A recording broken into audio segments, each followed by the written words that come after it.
근데 이 방안은 효과가 있는지 모르겠는데요. 이번에 LH 사태처럼 대형 사고 치면 공공기관의 임직원 전체에다가 성과금 못 받게 하겠다.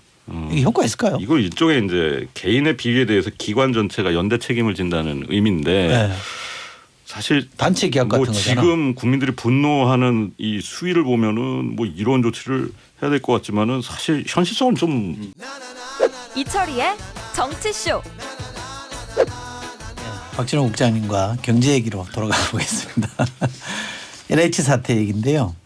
이게 지금 대책으로 나오는 것들, 재발 방지 대책으로 나오는 것들을 보면 여러 가지가 있던데 가장 눈에 띄는 게 이제 공직자 예외 없이 다 재산 등록하는 그거죠. 예, 이게 이제 가능할까 싶지만 뭐 너무 지금 분위기로 많던데. 할 것 같습니다. 지금 우리나라 전체 공무원 수가 행정입법 사법부를 합치면은 111만 3,800명입니다. 근데 그걸 다 한다고?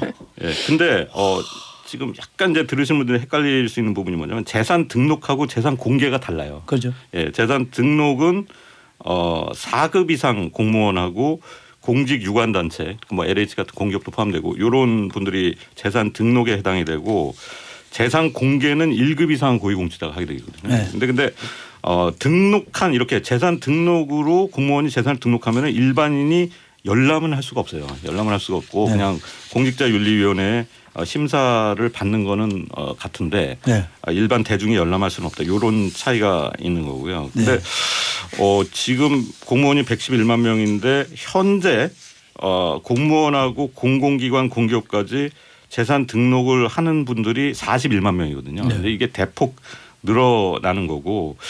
근데 이게 상당히 좀 행정적으로는 번거롭겠지만 왜 이런 얘기가 나왔냐면은 요번에 LH 관련해서 이제 정부 합동조사단에서 조사를 해보니까 뭐냐면은 LH는 물론 지방자치단체 공무원 중에서는 땅 투기 의혹을 이제 혐의를 받는 분들이 많이 나왔어요. 많이 나왔는데 중앙부처에서는 별로 안 나왔어요. 되게 안 나오네. 요거는 아무래도 공무원으로서 좀 더 감시를 많이 받고 또 다른 변수 하나는 이제 약간 고위직을 염두에 두고 있는 분들의 그렇죠. 경우에는 자기 관리를 엄격하게 하기 때문에 좀 그렇죠. 덜 나타난다. 그래서 이런 재산 등록을 확대하는 것이 좀 효과가 있을 것이다라는 분석이 있는 건데, 근데 이 경우에도 재산 등록은 이 본인 배우자 직계 좀비속이 해당이 되기 때문에 역시 이제 차명 재산에 대해서는 좀 관리는 어렵다라는 점은 역시 한계입니다.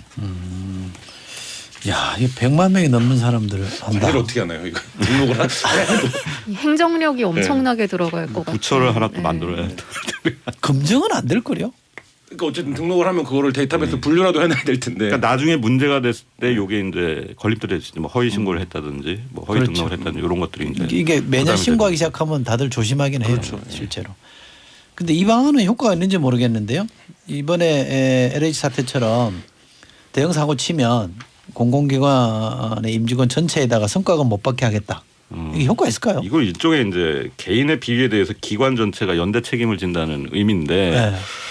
사실 단체 계약 뭐 같은 거잖아. 지금 국민들이 분노하는 이 수위를 보면은 뭐 이런 조치를 해야 될 것 같지만은 사실 현실성은 좀 뭐 낮은 것 같다는 느낌이 들어요. 지금 공공기관이 경영평가에서 낙제점을 받을 경우에 이 기관장이 해임되고 임직원들이 성과급을 못 받는 그런 조항이 있거든요. 근데 네.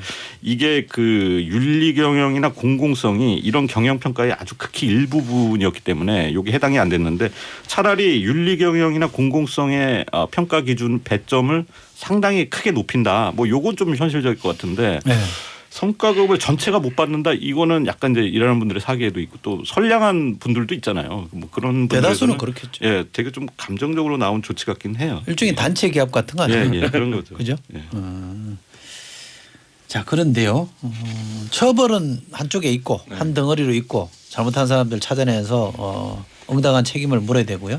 그게 하나가 있는데 보다 근본적으로는 이 부동산 문제, 주거 문제와 관련된 거잖아요. 네. 공급은 어떻게 풀어야 되는 거예요? 그냥 가는 거죠. 지금 지금 분위기는. 선거전이 막 네거티브로 가다 보니까 뭐 너도 투기했다 뭐 이런 식으로 이제 진행이 되는데 사실 나는 여기서 정부 여당이 냉정하게 생각해야 될 거는 지금 국민이 보는 거는 야당도 투기한 사람 있다 이거보다는 네. 지금 이 사태를 어떻게 마무리하고 대안을 만들고 그렇죠, 그럼 추진 중인 공급 대책을 어떻게 실현할 것이냐 요거에 대한 좀 메시지를 줘야 되는데 이런 부분은 지금 없어요. 이런 분이 청와대 가야 되겠네.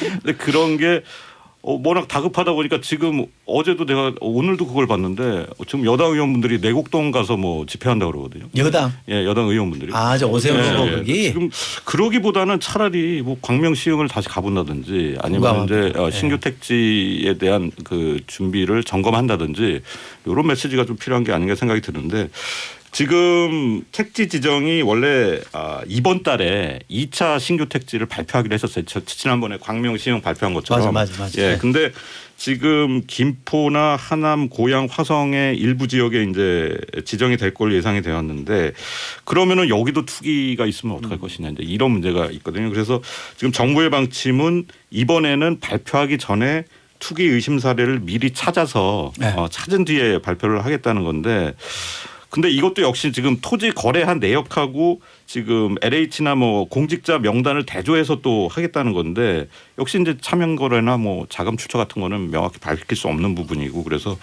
참 어려운 부분이 있고요. 저는 여야가 이 문제에 대해서 진짜 뭐 선거 때문에 서로 공격하는 그럴 수 있습니다만 진정성을 보이려면 이해충돌 방지법을 해야 될 것 같은데 서로 그렇죠. 진정성을 갖고 그죠? 예. 그런 걸 보여줘야 되는 거죠.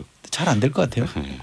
그리고 또 하나 문제는 이제 광명시흥 같은데 지금 신도시 지정을 철회하라는 국민청원이 올라와 있어서 굉장히 많이 지금 동의를 하셨거든요. 근데 이런 국민청원을 반대로 하고 싶지만 못하고 싶은 분들이 지금 이 지역에 이 청약 자격을 위해서 이미 전세로 입주하신 분들이 있어요. 이제 이사 오신 분들 1년 전부터 이런 분들이 참 그 이 신도시 지정이 철회가 되면은 굉장히 이제 본인의 그 내 집 마련 계획이 완전히 이제 박살이 나는 거기 때문에 굉장히 지금 애가 타는 그런 상황이라는 점 이런 점도 정부가 어떻게 좀 대책을 찾아줘야 되지 않나 뭐 그런 생각이 듭니다. 이현진님께서 문자 주셨는데요. LH는 어떻게 그런 성과급 잔치를 해요? 성과급뿐만 아니라 월급까지도 환수하고 싶은 마음입니다. 정말 그런 분들 제 주변에도 있어요. 8603번 쓰시는 분 문자 주셨는데요. 성과급보다 투자하면 돈도 더 벌 텐데 뭐 더 늘어나지 않을까요? 하셨습니다.